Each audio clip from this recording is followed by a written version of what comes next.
15 పేజీల నోట్ ఇచ్చారు చేసినవని ఇంకా నేనేం చెప్పాలి? మంత్రి గారు 15 పేజెస్ నోట్ ఇచ్చాడు, చెప్పినా నేను చేశానని చెప్పాడు. ఇంకా చెప్పడం నేను ఒప్పుకుంటున్నాను. అది చెప్పండి, అదే నేను చెప్పండి. ఏంటి అది?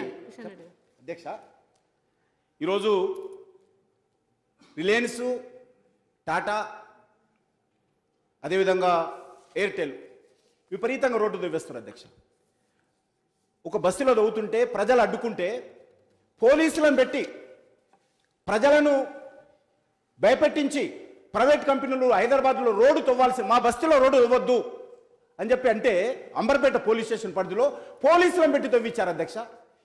నేను ఎందుకు అడుగుతున్నంటే, మనం ఒక రోడ్డు వేయాలంటే శ్రీనివాస్ యాదవ్ గారు ఎంత కష్టపడాలో తెలుసు, ఎన్నిసార్లు మనం ఆఫీసులో చుట్టూ తిరగాలో, ఎన్నిసార్లు అడగాలో తెలుసు ఒక రోడ్డు వేయాలంటే. అటువంటిది ఒక రోడ్డు తవ్వుతూ ఉంటాయి అధ్యక్ష.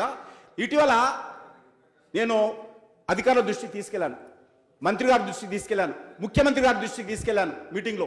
ఈ సభ సమక్షంలో సభలో కూడా చెప్పాను, ఇట్లా రోడ్డు తవ్వుతున్నారని, తవ్వమని చెప్పారు. మొన్న రాత్రి అధ్యక్ష నేను 2 రోజులు ఢిల్లీకి వెళ్తే రిలయన్స్ కంపెనీ 6 ట్రాక్టర్లను పెట్టి 6 ట్రాక్టర్లు కంప్రెషర్స్ పెట్టి మొత్తం బరకత్తుపూర్ రోడ్డు దువ్వేస్తే అధ్యక్ష కడుపు మండిపోతుంది మాకు. ఎవరి కోసం తవ్వుతున్నావు? ముందు నేనే ఒకటే చెప్పాను కండిషన్, పాత ప్యాచ్ వర్క్స్ ఏవైతే గతంలో తవ్విన రిలయన్స్ ఉన్నాయో అవి వేయండి. మీరు సంవత్సరం 2 సంవత్సరాల నుంచి వాటి వేయరు, కొత్తవి తవ్వుతున్నారు. నేను అనేది ముందు అవి వేయండి. పాత ప్యాచ్ వర్క్స్ తవ్విన తర్వాత కొత్త రోడ్లు తవ్వండి, నేను ఒప్పుకుంటా. పాత ఇవ్వరు, ఎవరు పట్టించుకోరు. ఆ లీజ్ తీసుకొని నేను ఆఫీసులో చుట్టూ తిరగాల. నేను మీ ద్వారా మంత్రి గారికి ఇస్తున్నాను, మా దగ్గర ఎన్ని ప్యాచ్ వర్క్స్ ఉన్నాయో ఇస్తున్నాను. ఈ రకంగా అనేకమైనటువంటి వర్క్స్ అన్ని కూడా, లీస్ట్ అన్ని కూడా పెండింగ్లో ఉంటే అవి తవ్వకుండా కొత్త అవి ప్యాచ్ వర్క్ చేయకుండా కొత్త తవ్వుతున్నారు. తోత నన్ను అరెస్ట్ చేసి మున్సిపల్ ఆఫీసర్ తీసుకుపోతామన్నా, నేను మున్సిపల్ ఆఫీసర్ ధర్నా చేస్తే అరెస్ట్ చేసి ఇష్టారాజ్యంగా నా ఎంబడున్నోళ్ళని కొట్టి, కనీసం ఆఫీసర్స్ ఒక ఎమ్మెల్యే మున్సిపల్ ఆఫీస్ ముందు కూర్చుంటే ఒక్కడే, ఎవరు లేరు. ఆ ఆఫీసర్స్ వచ్చి మాట్లాడే పరిస్థితి లేదు. ఇది జిహెచ్ఎంసీ పనితీరు, ఇది జిహెచ్ఎంసీ పనితీరుకి అడ్డం పడుతుంది. నేను ధర్నా చేస్తున్నా దక్షిణ బాధపడలేక, వేరే కారణం కాదు, రోడ్లు అందుతుంటే. ఇది ఈ రకంగా ప్రభుత్వం జిహెచ్ఎంసీ వ్యవహారమా, పద్ధత ఇది? ఇంకా దెబ్బలు ఉన్నాయి అధ్యక్ష, నాకు కూడా ఇంకా దెబ్బలు ఉన్నాయి ఇక్కడ. ఇది పరిస్థితి. నేను ఎవరి కోసం ఎవరికి వ్యతిరేకంగా చేయలేదు. రోడ్డు తవ్వొద్దు అన్నాను, పాత ప్యాచ్ వర్క్స్ చేయమన్నాను, లీస్ట్ ఇచ్చాను, అవి చెయ్యరు. పాత ప్యాచ్ వర్క్స్ పూర్తి చేయరు, కొత్తవి తవ్వుతారు. పొక్కలను పెడిసి రోడ్డు అంతా తవ్వుతుంటే బాధ అనిపిస్తుంది ఎవరికే కానీ. మొత్తం ఇప్పుడు చూడండి జంగల్లా ఉంటుంది ఆ తవ్విన రోడ్డు అంతా. ఆఫీసర్స్ ఎవరు అడిగినా నాకు తెలియదు అంటారు. అధ్యక్ష, ఈరోజు హైదరాబాద్లో అనేక రకాల సమస్యలు ఉన్నాయి. గాలి వస్తే కరెంటు పోతుంది, వర్షం వస్తే కరెంటు పోతుంది, దీని ట్రాఫిక్ అవుతుంది. వీటన్నిటి నుంచి కూడా మనం అధిగమించాలని కోరుతున్నాం.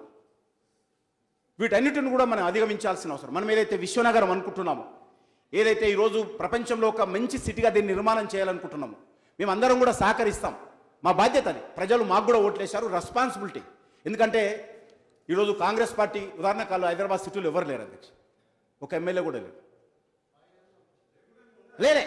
లేరు.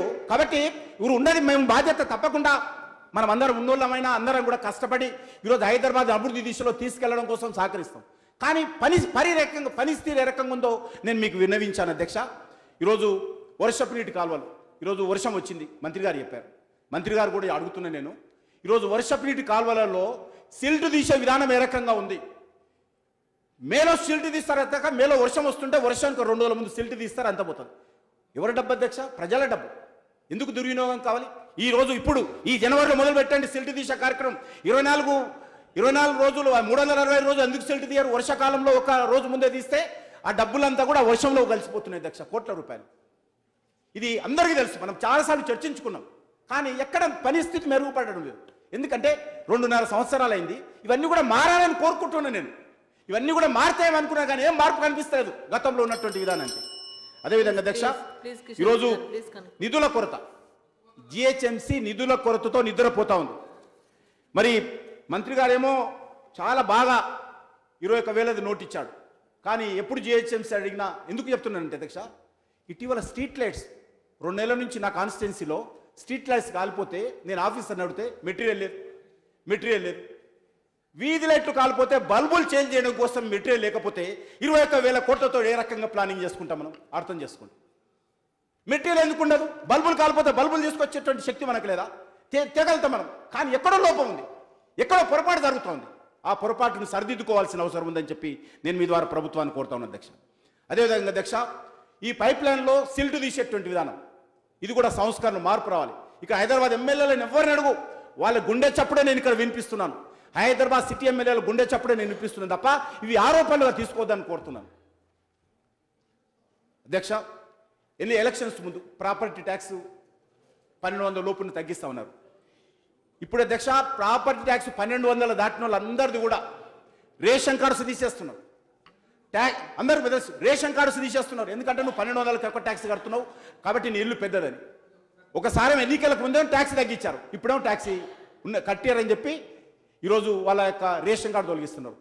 ట్యాక్సులు నడుపుకునేటువంటి 4 వీలర్స్ ఉన్నటువంటి వాళ్ళ రేషన్ కార్డు తొలగిస్తూ ఉన్నారు.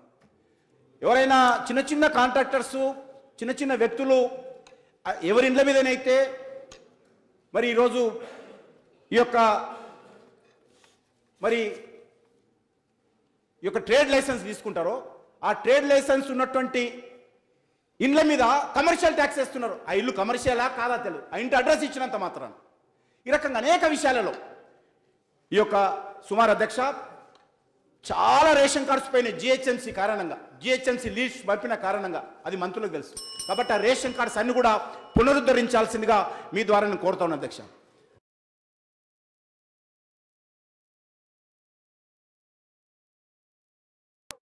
మనం డబ్బాలు ఇచ్చినాం, కానీ ఇంకా అవేర్నెస్ రావాలి, యూసేజీ పెరగాల. ఇచ్చిన డబ్బాలు వేరే ఉపయోగిస్తున్నారు తప్ప చెత్తకు ఉపయోగించడం లేదు. అది ఎందుకంటే మనం లక్షల రూపాయలు ఖర్చు పెట్టి డబ్బాలు ఇచ్చినాం. మంత్రి గారు చెప్పినట్టు 45 లక్షల ఎన్నో ఇచ్చాం. ఆ డబ్బాలన్నీ కూడా ఉపయోగించే విధంగా చూడాల్సినటువంటి అవసరం ఉందని చెప్పి మీ ద్వారా కోరుతాను. అదేవిధంగా అధ్యక్ష, ఎల్ఆర్ఎస్, అదేవిధంగా బీఆర్ఎస్, ఇవి కూడా ఎందుకు బీఆర్ఎస్ ఇవ్వాల్సిన పరిస్థితి వస్తుంది? ఈరోజు ఎందుకు అనేక ఇళ్ళు కొలగొట్టాల్సిన పరిస్థితి వచ్చింది? ఎక్కడ లోపం ఉంది? ఎవరి కారణంగా ఇళ్ళని లేస్తా ఉన్నాయి, మళ్ళీ ఈరోజు కొలగొట్టాలి, లేకపోతే ఈరోజు రెగ్యులరైజ్ చేయాలి. పూర్తిగా అవినీతి ఏదైతే ఉన్నదో అధ్యక్ష, జిహెచ్ఎంసీలో అవినీతిని పూర్తిగా ప్రక్షాళన చేయాల్సిన అవసరం ఉంది. అవినీతి ప్రక్షాళన చేయకుండా ప్రతిసారి ఇవ్వాల్సి వస్తాయి బీఆర్ఎస్, ఎల్ఆర్ఎస్. దీన్ని ఏ రకమైనటువంటి నిర్ణయాలు చేస్తున్నారో ప్రభుత్వం చెప్పాల్సిందిగా నేను మీ ద్వారా కోరుతా ఉన్నాను అధ్యక్ష. అదేవిధంగా అధ్యక్ష, ఈరోజు గతంలో నేను మీరు చేస్తున్నాను. అదేవిధంగా అధ్యక్ష, కిషన్ రెడ్డి గారు ప్లీజ్ కన్క్లూడ్. మంత్రి గారు please rest your seat, please కూర్చో. కిషన్ రెడ్డి గారు మీరు మాట్లాడండి.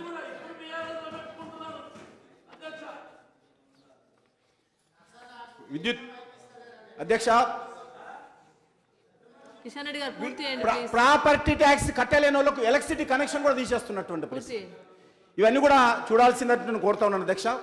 ముఖ్యంగా ఈరోజు జిహెచ్ఎంసీ డబ్బులు స్నో పౌడర్కి ఎక్కువ వాడుతున్నారు అధ్యక్ష. జిహెచ్ఎంసీ డబ్బులు అభివృద్ధికి వాడాలా, ప్రజలు పన్నుల రూపంలో కట్టినటువంటి డబ్బును అభివృద్ధి కోసం వాడాలా, దానికి స్నో పౌడర్కి ఎక్కువ వాడుతున్నారు. ఇది మారాల్సినటువంటి అవసరం ఉంది. మౌలిక వసతుల కల్పన కోసం ఖర్చు పెట్టాల్సిన అవసరం ఉంది. ఆర్టీసీకి ఇచ్చారు అధ్యక్ష, నేను ఆర్టీసీకి ఇవ్వడం వ్యతిరేకించాను, కానీ గవర్నమెంట్ ఇవ్వాలి, జిహెచ్ఎంసీ ఎందుకు ఇవ్వాలి? ఈరోజు డబ్బులు ఉంటే కదా జిహెచ్ఎంసీ దగ్గర. జిహెచ్ఎంసీ ఇప్పటికే లోటు బడ్జెట్ తోటి ఉన్నది, జిహెచ్ఎంసీ ఇప్పటికే కష్టాల్లో ఉన్నది. ఆర్టీసీకి మీరు ప్రభుత్వం నుంచి ఇవ్వకుండా జిహెచ్ఎంసీ ఇవ్వడం కొత్త సాంప్రదాయం మొదలు పెట్టారని చెప్పి నేను మీ ద్వారా మనవి చేస్తున్నాను అధ్యక్ష. ఈరోజు అధ్యక్ష, హైదరాబాద్ లో నేను మంత్రి గారిని అడుగుతాను, ఎన్ని వేల లారీల కుప్పలు ఈరోజు రోడ్ల మీద ఉన్నాయి, ఎందుకు పోస్తున్నారు? ఇది అందరూ అర్థం చేసుకోవాలి మనం. ఈరోజు మట్టి కుప్పలు రోడ్ల మీద వచ్చి అర్ధరాత్రి పోసిపోతున్నారు జనము. ఏ రోడ్లో వెళ్ళదక్ష? ఇక్కడ ఉన్నటువంటి ఎమ్మెల్యేలు ఉండేటువంటి ఇల్లు కావచ్చు, ఎమ్మెల్యే క్వార్టర్స్ కావచ్చు, మంత్రుల క్వార్టర్గా వెళ్ళేటప్పుడు రోడ్ల పక్కన చూడండి ఎన్ని కుప్పలు ఉంటాయో. రామంతపూర్ లాంటి ప్రాంతానికి వెళ్తే, లేకపోతే అంబర్పేట ప్రాంతానికి వెళ్తే పెద్ద పెద్ద గుట్టలు కనిపిస్తాయి మట్టి కుప్పలు ఇల్లీగల్ పోసి. వీటన్నిటిని కూడా మార్చాలి. కారణము, ఒక ఇంట్లో దాన్ని రిపేరింగ్ చేసుకుంటే ఆ మట్టి ఎక్కడ పోయాలో తనకు తెలియదు, కాబట్టే దొంగతనంగా వచ్చి రాత్రి పోసిపోతున్నాడు. ఈరోజు హైదరాబాద్ బ్యూటీ రాదు. హైదరాబాద్ బ్యూటీ రావాలంటే మట్టి కుప్పలు ఉండొద్దు. ఈరోజు కొత్త పార్కులు కడుతున్నామని చెప్పాడు. ఈరోజు నా కాన్స్టిట్యున్సీలో ఉన్న పార్కులు ఎండిపోతూ ఉన్నాయి చాలా కాన్స్టిట్యున్సీలో.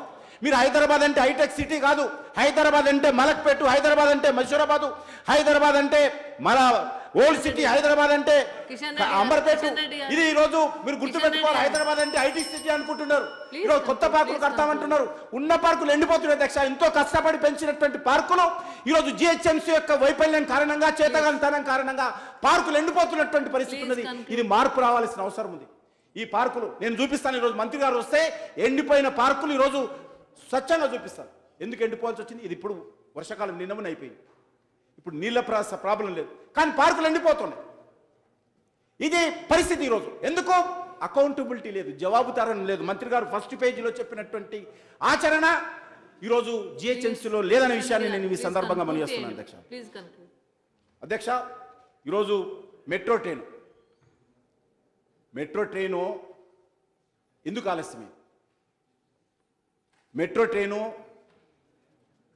మరి నిర్మాణ పనిలో ఎందుకు స్పీడ్ తగ్గింది? ఎందుకు వేడి తగ్గింది?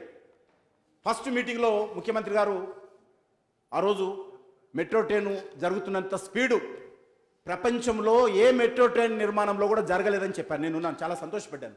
ఆ సిటీ ఎమ్మెల్యేస్ తోటి అన్నారు ఆ రోజు, నిజంగా సంతోషపడ్డాను. కానీ ఈరోజు ఆ పరిస్థితి లేదు. ఎందుకైంది? ఎక్కడ లోపం ఉంది? ఇది ప్రభుత్వం ఆత్మ పరిశీలన చేసుకోవాలి. ఈరోజు ఓల్డ్ సిటీలో ఇంతవరకు పని ప్రారంభం కాలే. ఓల్డ్ అలైన్మెంట్లో అన్ని మెట్రో ట్రైన్కి సంబంధించినటువంటి లైన్లు ప్రారంభమైనప్పుడు ఓల్డ్ సిటీలో కూడా జరగాల్సినటువంటి అవసరం ఉంది.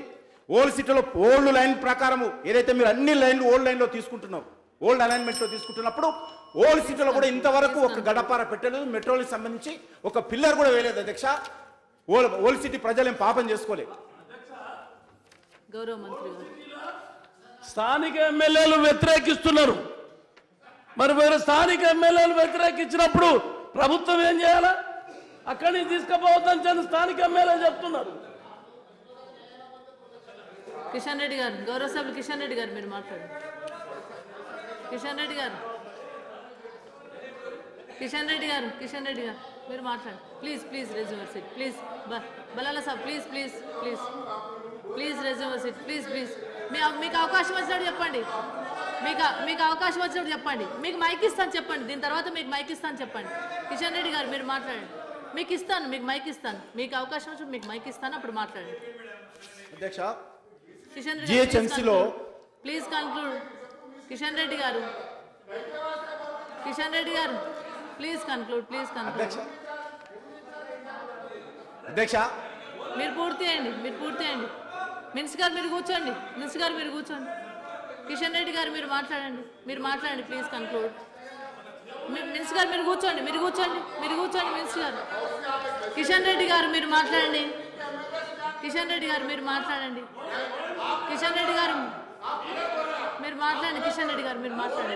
అధ్యక్ష, ఈరోజు మెట్రో ట్రైను పాత అలైన్మెంట్ ప్రకారం ఓల్డ్ సిటీలో వేయాల్సిన అవసరం ఉంది. ఇది హైదరాబాద్ పాత నగర ప్రజల ఆకాంక్ష. ఇది ఖచ్చితంగా వేయాల్సిన అవసరం ఉందని చెప్పుకోవడం అధ్యక్ష. అదేవిధంగా ఖాళీల భర్తీ విషయం కూడా చెప్పారు. హైదరాబాద్లో సుమారు ఖాళీలు చాలా ఉన్నాయి. అవి జిహెచ్ఎంసీలో కానీ వాటర్ వర్క్స్లో కానీ. ఈరోజు వాటర్ వర్క్స్ సంబంధించి మీరు పరిధి పెంచామని చెప్పారు. ఎంత స్టాఫ్ని పెంచారు? ఈరోజు వాటర్ వర్క్స్ చాలా అవసరం ఉంది అధ్యక్ష. స్టాఫ్ సిబ్బందితో కొరత పడతా ఉన్నారు. ఇబ్బంది. ఈరోజు హైదరాబాద్ సిటీ చాలా పెరిగింది. ఈరోజు ఫుడ్ ఇన్స్పెక్టర్స్ కావాలి. హైదరాబాద్లో ఏ రకమైనటువంటి మనం హోటల్స్ ఉన్నాయి, ఎన్ని క్యాంటీన్స్ ఉన్నాయి, ఏ రకమైనటువంటి కలుషితమైనటువంటి ఆహారం ప్రజలకు ఇస్తున్నాం. ఇది ఎక్కడైనా సక్రమంగా అమలు జరగాలంటే కావాల్సిన సిబ్బంది కావాలి. ఈరోజు విశ్వనగరం అనుకుంటే విశ్వనగర నిర్మాణానికి కావాల్సినటువంటి సిబ్బందిని కూడా మనం ఏర్పాటు చేయాల్సిన అవసరం ఉందని చెప్పి నేను మీ ద్వారా ప్రభుత్వాన్ని కోరుతా ఉన్నాను అధ్యక్ష. అదేవిధంగా అధ్యక్ష పూర్తి చేస్తున్నాను అధ్యక్ష. అదేవిధంగా అధ్యక్ష, జిహెచ్ఎంసీకి సంబంధించి ఈరోజు హైదరాబాద్ యంత్రాంగంలో ఏ రకమైనటువంటి ట్రైనింగ్ లేదు, ఉపాధి అవకాశాల కోసం. ఎందుకంటే 33% ప్రజలు హైదరాబాద్లో ఉంటే హైదరాబాద్లో యూసీడీ ద్వారా కానీ ఇతరత్ర కానీ ఉపాధి అవకాశాలు మెరుగుపరిచేటువంటి చర్యలు ఏమీ జరగడం లేదు. ఇది మెరుగుపరచాల్సిన చర్యలు తీసుకోవాల్సిన అవసరం ఉంది యూసీడీ ద్వారా. ఎందుకంటే కొన్ని వేల మంది గ్రామీణ ప్రాంతాలలో ఉపాధి లేక లక్షలాది మంది హైదరాబాద్కు వచ్చి నివాసం ఉంటుంటే వాళ్ళకు ఉపాధి కోసం కావాల్సినటువంటి ట్రైనింగ్ సెంటర్స్ హైదరాబాద్ దృష్టిని కేంద్రీకరించాలి. అది ఎక్కడ కూడా జరగడం లేదు, పేపర్ మీద మాత్రమే ఉంది. ఇది ఎక్కడ కూడా జరగడం లేదు. దీని మీద దృష్టి పెట్టాల్సిందిగా నేను మంత్రి గారిని కోరుతా ఉన్నాను. అదేవిధంగా అధ్యక్ష, జిహెచ్ఎంసీలో మరి ఎలక్షన్స్, ఈ యొక్క యూనియన్ యూనియన్ ఎలక్షన్స్ ఉన్నాయి అధ్యక్ష. అది 2014లో టర్మ్ అయిపోయింది. 2014లో టర్మ్ అయిపోయింది. ఆ ఎలక్షన్స్ కూడా నిర్వహించాల్సిందిగా యూనియన్ ఎలక్షన్స్ మీ ద్వారా కోరుతా ఉన్నాను అధ్యక్ష. అదేవిధంగా అధ్యక్ష, చివరకు ఒక్క విషయం చెప్పి నేను చివరికి కోరేది ఒకటి, ప్రభుత్వానికి పాయింట్స్ సలా ఒకటి నేను కోరేది ఏంటంటే సంస్కరణ తీసుకురావాలి. జిహెచ్ఎంసీలో వాటర్ వర్క్స్ లో సంస్కరణ తీసుకురావాలి. నేను మంత్రి గారికి చెప్తున్నాను, నా కాన్స్టిట్యున్సీలో గతంలో ప్రభుత్వం ఉన్నప్పుడు 24/7 బాగంబర్పేట డివిజన్లో ఎక్స్పెరిమెంట్ బేసిస్లో వాటర్ సరఫరా చేశారు నా కాన్స్టిట్యున్సీ. కానీ అది అమలులో చాలా ఇబ్బందులు వచ్చినాయి. అమలులో చాలా ఇబ్బందులు వచ్చి ఏమైందంటే మొత్తం వాటర్ అంతా కూడా డ్రైనేజ్ ఓవర్ఫ్లో కావడం, ఎంతైతే వాటర్ మనం వదులుతున్నామో అంత వాటర్ డ్రైనేజ్కి సంబంధించిన సిస్టమ్ కావాలి. ఆ సిస్టమ్ లేదు. కాబట్టి ఈరోజు పూర్తిగా నేను ప్రభుత్వాన్ని కోరుతాను, 1-2 డివిజన్స్ అయినా కూడా పూర్తిగా వాటర్ వర్క్ సంబంధించి పూర్తిగా సమగ్రమైనటువంటి ప్లానింగ్తో వాటిని మోడల్గా తయారు చేయండి. అప్పుడు తెలుస్తుంది మనకి ఏ రకంగా ఈ వాటర్ వర్క్స్ని ఏ రకంగా ఇంప్రూవ్ చేయొచ్చు, డ్రైనేజ్ సిస్టమ్ ఏ రకంగా ఇంప్రూవ్ చేయొచ్చు, డ్రైనేజ్ ఫ్లో ఏ రకంగా ఆపొచ్చు, పొల్యూషన్ ఏ రకంగా ఆపొచ్చు. 1-2 డివిజన్స్ మీరు అసెంబ్లీకి ఒక డివిజన్ చొప్పున మీరు ఎంచుకొని అక్కడ పూర్తిగా ఎమ్మెల్యేలను అక్కడ ఉన్నటువంటి కార్పొరేటర్స్ బాధ్యులుగా చేసి ఆదర్శమైనటువంటి డివిజన్గా ఈ డ్రైనేజ్ సిస్టంలో వాటర్ వర్క్ సిస్టమ్ని మీరు ఇంప్రూవ్మెంట్ చేయండి. ఆ రకంగా మనకు అర్థమవుతుంది. దాని ద్వారా మనం సమగ్రమైనటువంటి ప్లానింగ్ అవసరమైతే కేంద్ర ప్రభుత్వ సహకారంగా తీసుకొని హైదరాబాద్ ఇంప్రూవ్ చేసుకోవడానికి అవకాశం ఉంటుంది. కాబట్టి జవాబుదారీతనం పెంచడం కోసము మరి పనితీరులో మార్పు తీసుకురావడం కోసము ప్రయత్నం చేయాల్సిందిగా నేను కోరుతున్నాను. అధ్యక్ష, ఒక్క విషయం చెప్పి నేను ముగిస్తాను. హైదరాబాద్ ఇప్పటి కూడా హైదరాబాద్ ఇప్పటి కూడా ఎవరైనా బునాది కోసం, ఎవరైనా ఇల్లు కట్టుకోవడం కోసం ముగ్గు పోసి బునాది వేస్తుంటే గతంలో కాంగ్రెస్లు ఉన్నప్పుడైతే గద్దల్లా కాలేరో ఇప్పుడు కూడా ఆల్తూనే ఉన్నారు. కాబట్టి ఇది మారాలా. ఈ విషయంలో నేను ఎవరినంటేనా ఈ విషయంలో మధ్య దళారీలు ఇప్పటి కూడా ఎవరైనా ఇంటి కోసం బునాది కోసం ముగ్గు పోసిందంటే వెంబడే వస్తున్నారు. పలాయనగాలు ఇది మారాలి. మధ్య దళారీలు వ్యవస్థ మారాలి. అప్పుడే ఈరోజు ఇది విశ్వనగరంగా మారుతుంది.